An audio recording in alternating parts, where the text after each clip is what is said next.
Hey IB Lit students, this is Mr. Erickson. This is just a really quick tutorial to show you how to add a file to Flipgrid.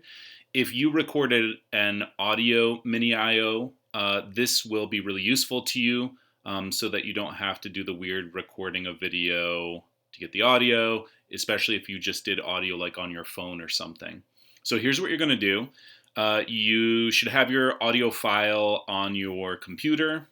And so what you'll do is log into your Google Drive. Click on New, go to File Upload, go ahead and find your audio. So I've got mine here. Click Open. It's going to upload the file, and so you can just click it. It'll automatically upload. So once it's uploaded, you should be able to click it and open up the audio file. What you then want to do is go over to the More Actions. You can go to the Share button and then copy the link. So you go ahead and copy that link, click Done. So now I've copied the link to the audio file that's in my Google Drive. Then you want to go ahead and go back to Flipgrid. Here is the IB Literature Mini IO for Persepolis page. You're going to go ahead and click that green Add button. It's going to have you record a little video here, so there I am.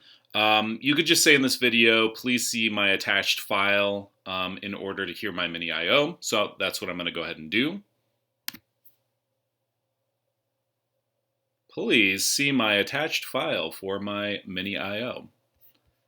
You go ahead and click Next. Please see my attached file. You can go ahead and click Next. Take a little selfie. And then click Next again. And this is where you're going to add your link. So, put your name as you want it. You go ahead and paste that link here and then submit the video. Click Complete.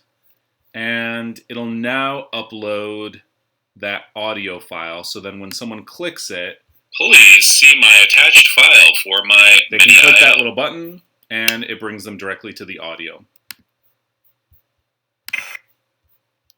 So that's it. Let me know if you have questions. I'm here to help today to troubleshoot anything that might go wrong. See y'all soon.